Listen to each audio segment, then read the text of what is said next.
pudesse dar um bird's view para nós disso, seria bom, porque quem mora lá sabe exatamente o contexto. A gente aqui ouve a televisão e fica percebendo, mas não sabe exatamente, né?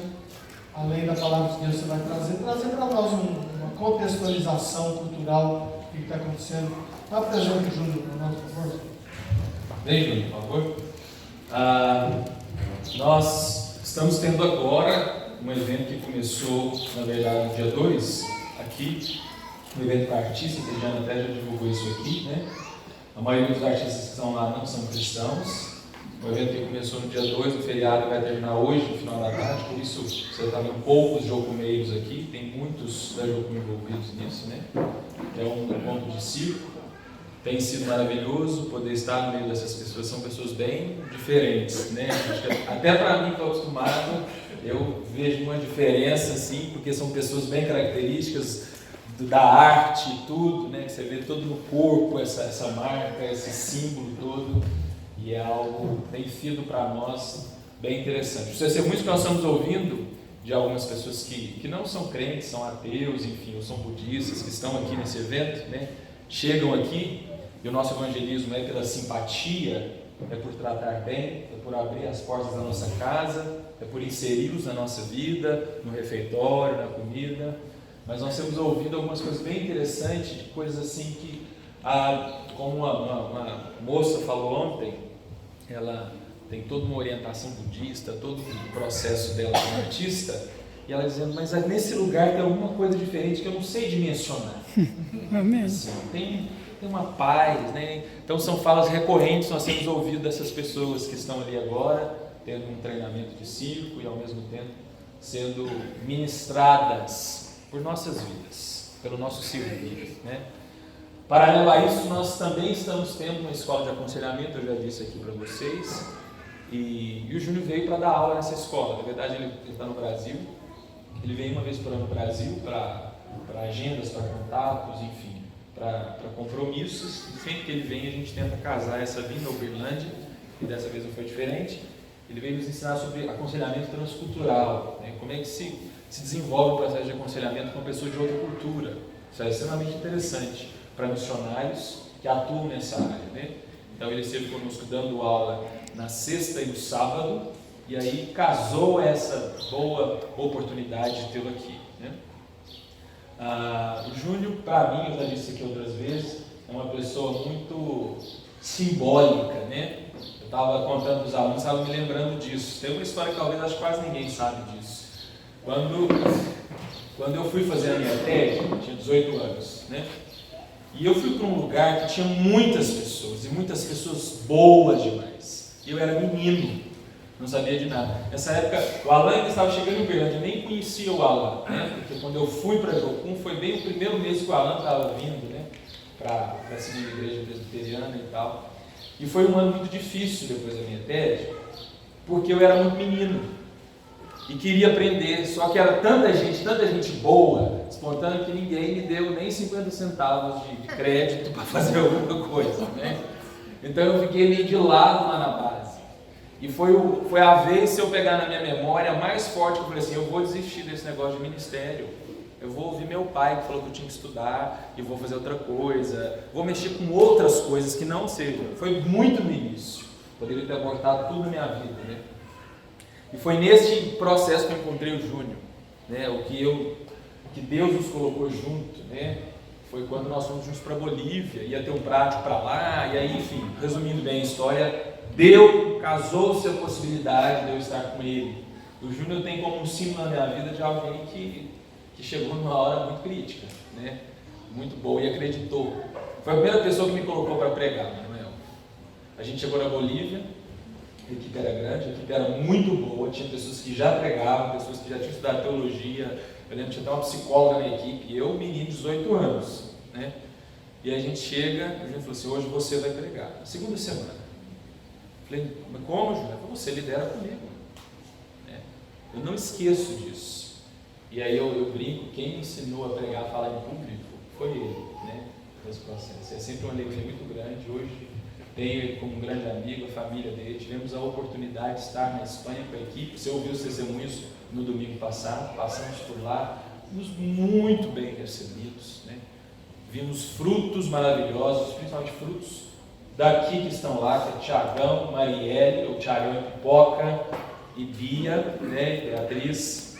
Foi um tempo maravilhoso e hoje nós vamos ter a chance de continuar ouvindo sobre missões, sobre o reino de Deus, continuar tendo a oportunidade de ouvir de um homem de Deus essa palavra. Amém? Feche os seus olhos só para a gente orar e abençoar a vida dele. Ele está meio gripado, ele está bem judiado. Ele dava aula e voltava para casa dele, para casa da hospedagem para dormir, então eu sei que ele está aqui por esforço mesmo. Mas vamos orar aqui para que Deus o use. Senhor, obrigado por essa manhã, obrigado por tudo que já aconteceu aqui. Que louvor maravilhoso. A possibilidade, o privilégio de dizimar, de ofertar, de orar uns com os outros. E agora, Deus, de uma maneira intensa, ouvir a sua voz. E eu oro e te peço, faça aquilo que o Júnior não pode fazer, Deus. Que é tocar os corações, Deus, que é quebrantar a nossa alma diante do Senhor. Em nome de Jesus. Amém. Amém, Senhor.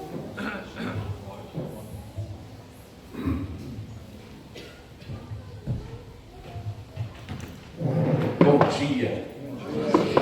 Bom dia. Tudo bem com vocês, né? Ninguém está gripado aqui, só eu.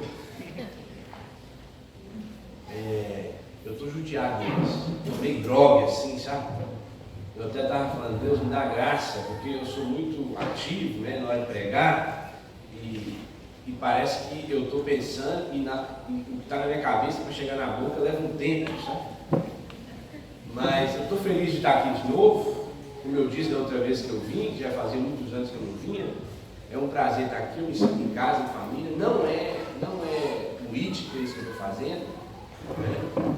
De fato, tem lugares que eu vou que eu não sinto prazer de estar. Eu vou porque tem que ir. Mas o que eu sinto prazer, eu quero fazer um pedido aqui oficial à liderança dessa igreja, ao pastor Alan e ao pastor Saulo, com a VEM. Eu quero o nome, eu quero a foto da minha família naquele quadro lá. Eu quero a foto da minha família naquele quadro lá. Vocês não precisam me dar dinheiro, só ora por mim e me faça parte daquele grupo missionário ali nessa igreja. Ué. Como é que pode um trem desse? Né? Conheço vocês desde quando vocês nasceram. Então, por favor, olha, estamos no final do ano, novembro, entrando em dezembro. Eu sei que vocês fazem toda uma gestão para o ano que vem. Não quero dinheiro, só quero que vocês olhem por mim e por minha família, tá bom? Coloca meu nome lá. Júnior, nós acabamos de fazer aquele quadro, então, próxima vez que nós formos soltar as listas dos missionários, a gente inclui você. E é uma boa ideia, porque temos outros parceiros amados como você, que podem estar na lista sem precisar dar dinheiro. Exatamente, exatamente. Então pode ficar tranquilo. Só hora por nós. Aí você manda uma fotinha da família completa. Beleza, então. beleza. Então vamos falar da Espanha. Tiago, Pipoca e Bea, tá? Não é Beatriz. Para cá é Beatriz, ou Bia. Lá para nós é Bea. Eles estão muito bem. Já fazem quase o processo deles de formação e de estar conosco. Eles foram fazer até de encastres, depois fazem parte, né, fizeram parte da equipe que iniciou a base em Vigo, na Galícia. Eles estão já há quase 3 anos nesse processo, eu não sei o número exato, mas há quase 3 anos, já vivendo a fase final da aculturação, porque não é fácil quando você sai do seu país e vai para outro país. E a proposta de ir para outro país não é só ir a curto prazo, porque quando você vai a curto prazo, psicologicamente você se prepara para esse período, mas quando você vai a longo prazo, existe uma série de situações que você desconhece, né? Que você desconhece psicologicamente, que você vai viver, que são os choques transculturais que nós chamamos, e eles estão vivendo esse final desse ciclo, desse processo de aculturação, mas estão bem, estão felizes, estão com saudades, é claro. A ida da equipe daqui para lá foi maravilhosa, nos abençoou, mas ao mesmo tempo, quando eles foram embora, deixou para Tiago e Pipoca uma sensação de nostalgia em português, né? Então, a última semana antes de vir para cá, eu tive com o Tiagão e Pipoca e comer com eles e trazer esse ar mineiro de novo, né, para casa. Uma das coisas que eu falo sempre com o Tiago, eu falei, Tiago, eu tenho absoluta certeza que foi Deus que mandou você de volta para cá, né? E ele fala, por quê, Júnior? Eu falei assim, ó, você pode não fazer nada, só você cozinhar para mim comida mineira, Deus já sabia de todas as coisas, você já vai estar cumprindo a sua missão. Mas não é só isso que eles fazem, né? Eles fazem muitas coisas e têm abençoado bastante aquela nação.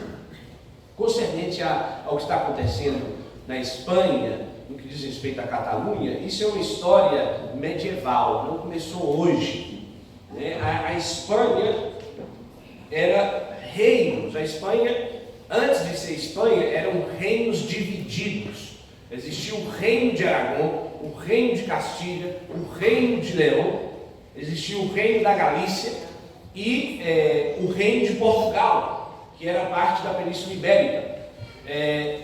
A rainha Isabel, que é a herdeira do trono de Castilha, também herdou Castilha e Leão. Então ela se tornou a rainha de Castilha e Leão. Existia o reino de Aragão, que o rei nessa época era Fernando, e se casou com Isabel. Foi Isabel que unificou a Espanha, que expulsou os mouros, que nós chamamos, que são os muçulmanos, do reino de Andaluz, que antes a Espanha, a região da Espanha, foi dominada durante 800 anos por muçulmanos. Então, na junção desses reinos, com o reino de Castilha, La Mancha, Castilha e Leão e Aragão, com o rei Fernando, eles se casaram, juntaram forças e expulsaram os mouros. Mas a parte de expulsar os mouros, presta atenção no que eu estou falando, no sentido de que Aragão é Catalunha. Aragão na época medieval é Catalunha hoje. Eles expulsaram os mouros e defenderam a fronteira da França, porque França sempre quis invadir Catalunha. A aliança de Aragão, Catalunha, com Castilha não foi só porque Isabel era uma mulher bonita e o rei Fernando ficou apaixonado. Foi uma estratégia bélica de proteger o reino de Aragão contra a invasão francesa. Então, Catalunha jamais na história ia ser um país independente, porque França sempre ameaçava a invasão. Só que em 1931 estourou a Guerra Civil na Espanha, com a ditadura mais sangrenta registrada na história, liderada por um homem chamado Franco. Ele, no desejo de unificar a Espanha, porque mesmo a Espanha sendo unificada, os corações não eram unificados. Na Espanha, a parte do castelhano, nós falamos mais 5 idiomas, que é o euskera, galego, catalão, afala e valenciano. Regiões da Espanha, nas escolas, são trilingües: inglês, castelhano e a língua local. Por exemplo, na nossa região, Bea vai chegar aqui, você vai ver que ela vai falar inglês, espanhol e galego, porque na escola ela vai estudar esses 3 idiomas. Em 1931, com a Guerra Civil, o ditador Franco, o que ele tentou fazer foi unificar a Espanha e ele proibiu que nessas regiões falassem a língua local. Para você ter uma ideia do significado dessa língua para cada região, é a língua do coração deles. Antes de aprender a falar o castelhano, esse pessoal na sua terra, na sua casa, por exemplo, o catalão dentro de casa, ele fala catalão. E na rua ou na escola, ele aprende o castelhano. Meus filhos dentro de casa falam o português e na rua nós falamos o castelhano. Só que meus filhos foram alfabetizados em espanhol. E quando a Rebeca, por exemplo, quando a gente está em um momento de tensão, eu estou corrigindo ela já não fala em português. Ela fala na língua que ela foi alfabetizada. Por mais que dentro de casa eu falasse com ela português, ela passa mais tempo na escola, em um relacionamento com o povo local, do que dentro de casa. Então foi uma ferida no coração do catalão. Proibir ele de falar a língua do coração dele. Então Catalunha na história sempre teve foi a que mais permaneceu, a parte do País Basco. Quantos já ouviram falar aqui de um grupo político chamado ETA? É um grupo terrorista, político terrorista, mas esse grupo hoje já não existe. Mas a Catalunha foi o povo que mais quis permanecer catalão. De todas as regiões, todos falam as línguas locais, porém Catalunha foi a comunidade autônoma, o estado que nós chamamos, que manteve a chama acesa do desejo da independência. E esse final, esses últimos 2 meses, para a Espanha foi um momento muito tenso, porque o líder da Catalunha, chamado Puigdemont, ele ultrapassou os limites, inclusive os analistas políticos não acreditavam que poderia chegar onde chegou, e ele manipulou 30% da população, porque na Catalunha 30% da população quer independência, 70% não quer independência. E ele anunciou um período de votação que estava ilegal, então colocou a Espanha em estado de alarme. Se eu falar alguma coisa em português errada, vocês me perdoem, viu? 10 anos na Espanha, eu sou aquele cara dos talentos. Deus deu 5, deu 2 e deu 1, né? 5 multiplicou, 2 multiplicou, 1 enterrou. Eu sou o cara do 1. Aí eu aprendi com o cara da Bíblia e não enterrei, multipliquei. Então eu tenho um chip bem reduzido, eu nem sabia falar português direito, aprendi a falar outro idioma. Então hoje, se eu errar alguma coisa aqui, você me perdoa. Então ele declarou que iria declarar a independência, pediu o povo para ir votar, mas quem foi votar só foi 30% da população.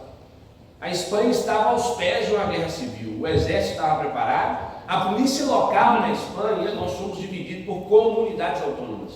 Porque, de uma forma simples para te explicar isso, existem leis em um estado que não são as mesmas em outro estado. Existe uma polícia local que está submissa ao governo local, não está submissa ao governo federal. Então a polícia local se rebelou também contra o Estado federal. Então a Polícia Nacional, no dia da votação, teve que ir para gerar intervenção. Ou seja, existia mesmo um movimento de golpe. Não era legal, não era democrático, porque não foi toda a população votar, só 30%. Uma vez que ele fez isso, então o Estado teve que declarar uma lei que chama 155.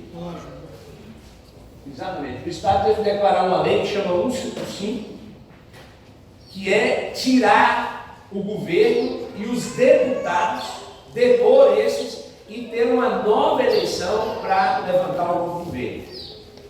Hoje o Puigdemont, que foi o que manipulou toda essa massa, ele está na Bélgica, porque essa lei 155 tem que colocar todos os responsáveis na cadeia, e ele não quer ser preso.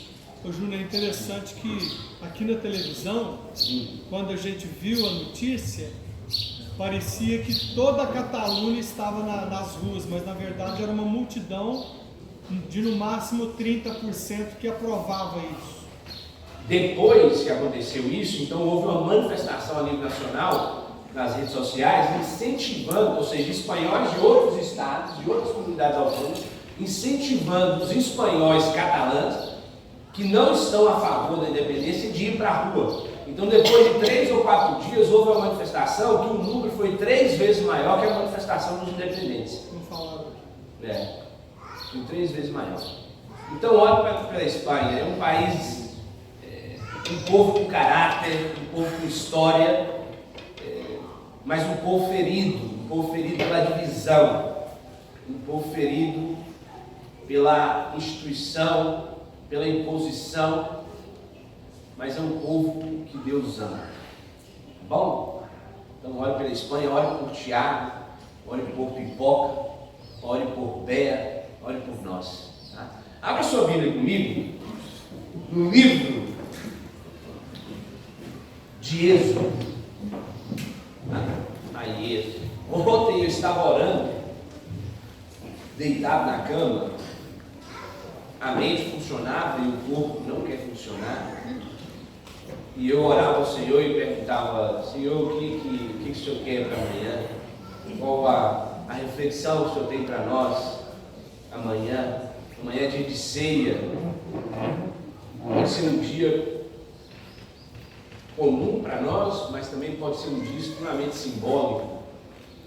E eu tenho uma breve reflexão para nós essa manhã.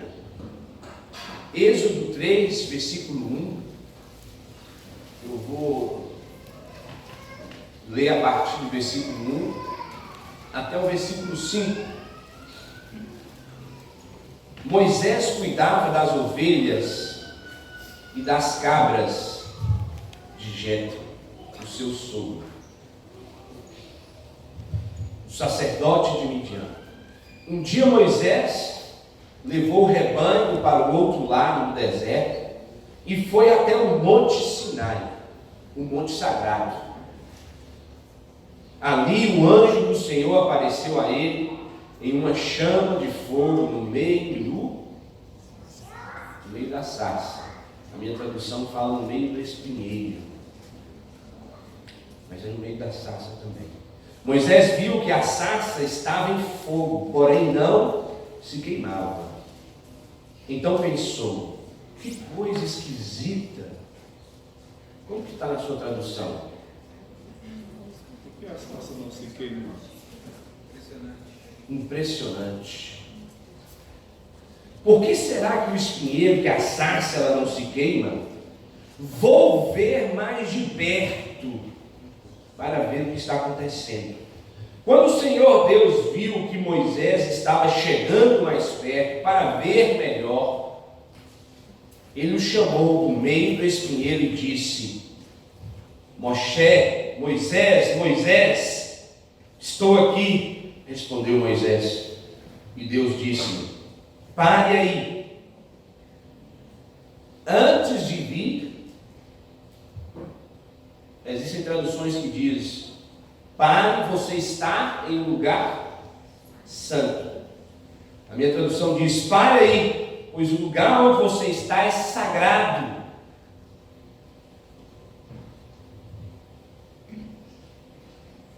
Existem traduções que diz também: pare aí e tire a sandália dos seus pés, pois o lugar onde você está é santo. Moisés pregar sobre a sarça pegando fogo em uma igreja que tem a sua origem no presbiterianismo é um desafio, né? Porque de sarça vocês devem conhecer tudo, né? É um perigo para mim cometer aqui um sacrilégio, uma gafe de falar de sarça, mas a proposta hoje não é falar da sarça. Eu fui bastante inteligente em pensar sobre isso e não falar da sarça. A proposta aqui é falar de Jesus na pessoa, na manifestação, na pessoa de Moisés. Moisés é o homem que nós conhecemos, ouvimos falar muito sobre ele, meditamos sobre ele, só que existem alguns detalhes na vida de Moisés que não estão escritos na Bíblia. Nós podemos conhecer de detalhes na vida de Moisés estudando os Talmuds, que são livros de rabinos, de reflexões rabínicas, ou estudando a história do Egito. E quando eu comecei a estudar a história de Moisés, ressalto algumas coisas que são extremamente interessantes e que diz respeito muito à proposta de Deus com Moisés. Porém, quando Deus fala com Moisés, nesse texto, existe um detalhe aqui que muda todo o sentido da história. Moisés era o príncipe do Egito. Foi criado, foi preparado para ser um príncipe do Egito. Moisés, com 16 anos, como os príncipes do Egito, ele rapava a cabeça e rapava a sobrancelha. Ele comia das comidas reais. Moisés, com 16 anos, ele fez uma prova que todo príncipe do Egito fazia, um exame que dizia respeito ao conhecimento dos deuses do Egito e ao conhecimento dos deuses do mundo. Moisés foi um príncipe, como os príncipes do Egito, preparado para conhecer de arquitetura, ou seja, ele estudou arquitetura e engenharia, porque quem ia gerenciar toda a construção do Egito? Existiam as pessoas que faziam, que trabalhavam na mão de obra, os engenheiros, mas os príncipes, quem liderava, tinha que ter conhecimento. Nós sabemos que no Egito também a medicina era avançada para os tempos da época. Moisés era um jovem que conhecia de medicina, um homem extremamente preparado. A outra coisa que nós estudamos na história dos príncipes do Egito é que Moisés ele falava mais de 60 línguas, entre idiomas, dialetos. Por que ele falava entre idiomas, dialetos, mais 60 línguas?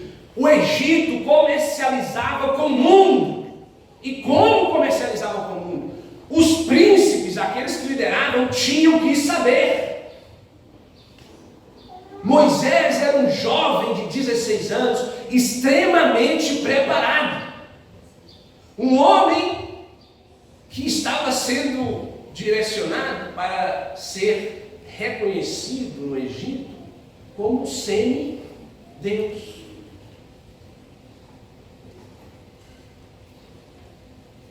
Porém, Deus tinha outros planos para Moisés. Nós sabemos que a Bíblia nos conta que Moisés teve um momento de tensão e assassinou um egípcio, porque viu uma injustiça. Ele foi expulso do Egito e foi para o deserto. Ele poderia ser morto, mas Deus não quis. Então ele encontra uma família que lhe apoia, casa com uma das filhas do seu sogro que lhe acolheu e começa a atividade do pastoreio. E aqui nesses 5 versículos que nós lemos, nós vemos Moisés cuidando de ovelhas. Só que o Moisés é diferente. Moisés já não tinha 16 anos, provavelmente já tinha 80 anos de idade. Moisés já não levava mais o cabelo rapado, já tinha deixado o cabelo crescer. Moisés já não levava mais as sobrancelhas rapadas, tinha deixado crescer. Moisés já não levava mais a saia que representava, a saia que levava os príncipes, que representava a eternidade. Tampouco levava o colar de ouro, que era uma asa, que representava uma deusa do Egito. Moisés já não levava mais os cajados que levavam os príncipes do Egito, que servia, ou que eles acreditavam que servia para abrir as portas do submundo. Moisés levava uma roupa de pastor, uma roupa fedorenta de pastor, uma roupa pesada, já não levava mais roupas de linho fino. Moisés levava roupas para passar noites e noites no deserto. E o deserto de dia faz muito calor e de noite faz muito frio. Moisés estava completamente diferente. Moisés era um pastor.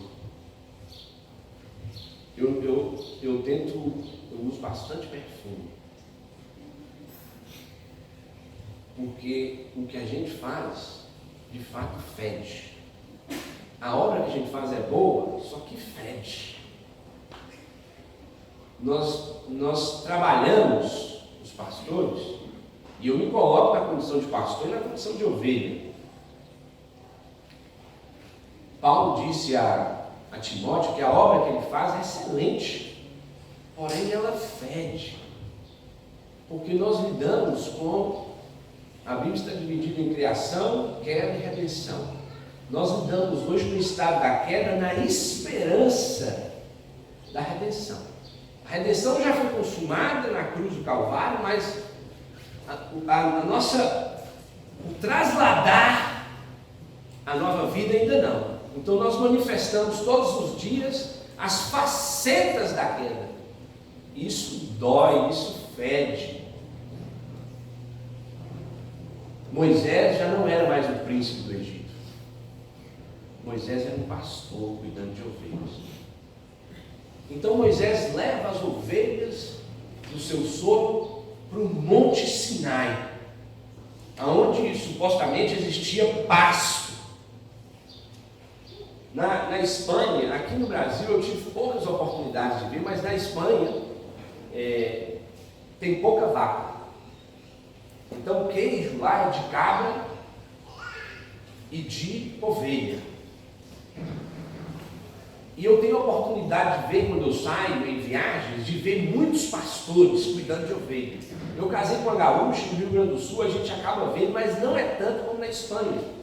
Porque o gado na Espanha, eu não sei como é que a gente fala isso aqui no Brasil, mas lá é ganaderia. Tudo que envolve ovelha, boi, cabra é ganaderia. Lá a maioria é ovelha e cabra. Para encontrar um queijo de vaca é difícil. Inclusive agora, lá na Galícia, lá nós temos o queijo de Açúa, que é um queijo de vaca. E eu como aquele trem, não é igual de Minas não, mas parece. Como eu não tenho de Minas, então eu como aquele negócio. E eu tomo café e eu faço todo aquele ritual que eu fazia aqui. Coloco o cafezinho quentinho, eu mordo o queijo e coloco o café na boca. Aí misturo aquele trem tudo. Aí eu canto o hino nacional.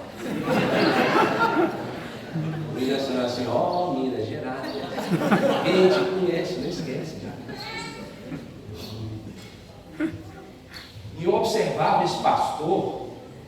Um dia eu passei na estrada e tinha uma quantidade grande de ovelhas e um pastor. Ele não estava no meio das ovelhas, ele estava a uns 15 metros de distância com um cajado. Lá eles utilizam um cachorro. E eu fiz questão de parar, encostar o carro e observar por alguns minutos o que ele fazia, o que o pastor fazia. E depois de uns 15 minutos eu parava observando as ovelhas lá andando. Ele não foi para o meio delas, ele foi para uma direção e começou a gritar. Um grito que eu também desconheço. Se fosse o pentecostal ia falar que ele estava falando em línguas. Ele gritava um grito que elas identificavam, e ele não estava nem na frente, nem atrás, nem no meio, ele estava de lado.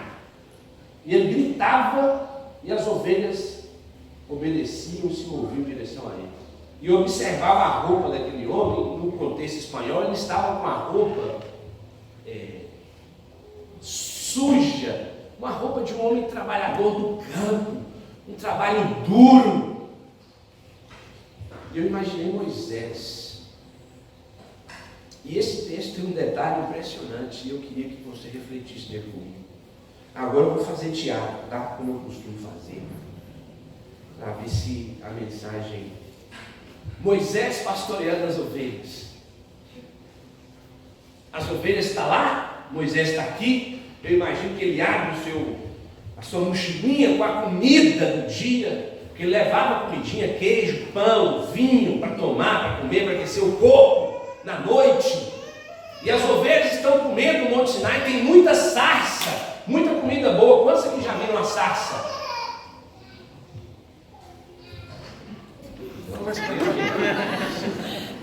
Muita sarça, muita comida boa, muita vegetação, e as ovelhinhas estão comendo a vegetação. Daqui a pouco aparece uma coisa que para Moisés, que gerou em Moisés curiosidade. Moisés já tinha visto tudo na noite no campo. Moisés era acostumado, já era um pastor que tinha costume com a noite e com o deserto. Porém, apareceu uma coisa que chamou a atenção de Moisés, ao ponto de gerar curiosidade dele olhar, e não só olhar e ver, mas ele olhar e dizer: eu vou me aproximar.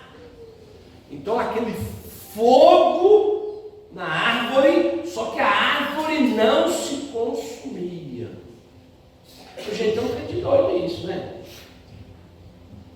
Um dia eu estava no enterro. Quem riu? Um dia eu estava no enterro do meu sogro, faz uns 5 anos atrás. Eu estava sentado lá atrás, o cachorro dele estava na igreja, aqui na frente. E um irmão chegou do meu lado e falou assim, ó: ô pastor, o senhor acredita que Deus pode ressuscitar os mortos? Eu falei: eu acredito, eu tenho absoluta certeza disso. falou, por que o senhor não vai lá e ora pelo seu sogro? Eu olhei para ele assim, por que não vai você? Eu falei, não, é porque eu sou um homem de fé, né? Você é pastor e o senhor tem essas histórias tudo aí, velho. Aí eu falei assim, não, o Senhor pode usar tanto eu como você, basta querer fazer, né? Mas ele falou assim, mas por que será que não acontece nos tempos de hoje? Por que será que a gente não tem notícia, não vê? Eu falei para ele assim, ó, eu vou te explicar a minha percepção, tá bom? Imagina se eu levanto aqui agora nessa cadeira e vou bem devagarzinho lá na frente, me coloco diante do caixão. Quantas pessoas tem nesse lugar aqui? Aí ele falou assim, deve ter umas 200 pessoas. Aí nós estamos aqui na frente de uma avenida muito movimentada, né? Ele falou, Aí eu coloco a mão na cabeça do meu sogro assim e digo assim a ele, em nome de Jesus, levanta! E esse homem levanta. Quantos vão morrer aqui dentro? Na hora que ele levantar. Você acha que não, meu irmão? Mas cai uns 10 na hora, para na cardíaca. Outros 10 saem correndo e o carro passa e atropela. Nós não somos acostumados com isso. E eu vou ser mais radical na declaração. A gente crê, mas não. A grande comissão, Mateus 28, os discípulos, tem o último encontro com Jesus, no monte. A Bíblia deixa claro que alguns que estavam acabando de ser enviados duvidavam.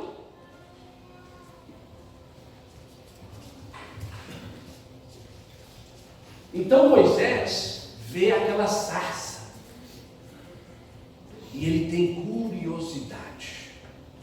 E ele começa a ir em direção à sarça, vou ver esse negócio, vou ver o que está acontecendo. Então a voz do Senhor fala com ele. Moisés! Como é que você acha que Deus falou? Assim, Moisés! Ou Deus falou, Moshe! Ou Deus falou, Moisés! Moisés! Ele parou. Sim!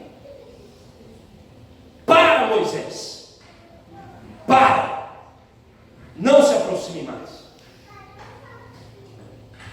Tira a sandália dos seus pés, porque o lugar que você está é santo. Eu estou na Europa já há 10 anos e nós temos lá em vários lugares, tanto na igreja como na Jocum, chega e tem sempre um lugar de sala de oração. Eu não sei de onde o povo tirou isso. Não sei, eu acho que eles tiraram da Bíblia, mas eles se equivocaram na interpretação. Que na hora que você entra numa sala de oração, você tem que tirar o sapato dos pés. Não. Só que, meu irmão, eu vou te falar um negócio. Tem gente que o melhor é ficar com o sapato dos pés. Eu não consigo manter uma conexão Wi-Fi com Deus com os camaradas que tem os pés podres. Você acha que Deus pediu a Moisés para tirar a sandália dos pés porque Moisés tinha chulé? Ou porque Deus queria que Moisés demonstrasse respeito? Sabe o que Deus estava falando com Moisés aqui? Moisés era príncipe do Egito. Moisés levava a saia, o colar, os cajados que abriam o submundo.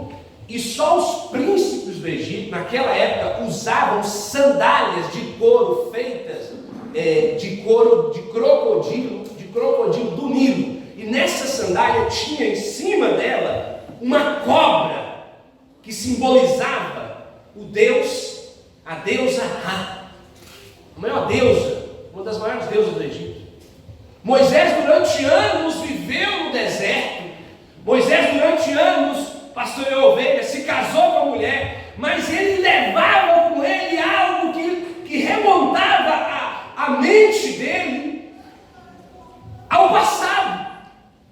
A sensação de Moisés com a sandália era que um dia eu fui alguém, um dia eu tive poder, um dia eu tive status, um dia a minha identidade estava firmada. E eu não posso deixar essa sandália, eu não posso tirar essa sandália, eu não posso deixar de usá-la, porque ela me traz memórias boas de quem eu fui um dia.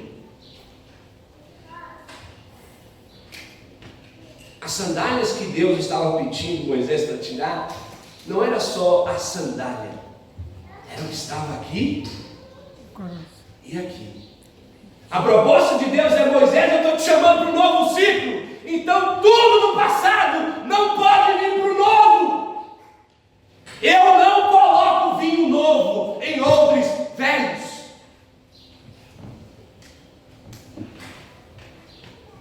Nós podemos até nos aproximar, ver Deus. Ele nos vê. A gente pode até ouvir a voz dele. Mas para o novo nós temos que deixar o velho.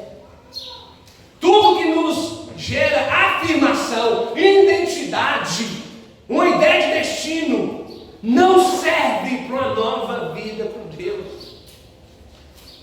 Você pode até ver, você pode ver o mover dele, você pode perceber, inclusive escutar a voz dele, mas entrar nesse novo sem tirar a sandália, não. E que sandália nós carregamos? O que da nossa vida antiga nós carregamos hoje? O que nos gera afirmação a não ser a presença do Senhor? Em Salmos 23 a Bíblia diz: o Senhor é meu pastor.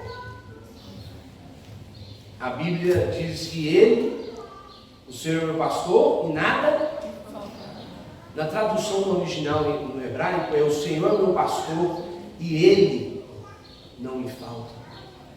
Muda todo o sentido, porque o Senhor é meu pastor e nada me faltará. É o Senhor é meu pastor e nada físico, nada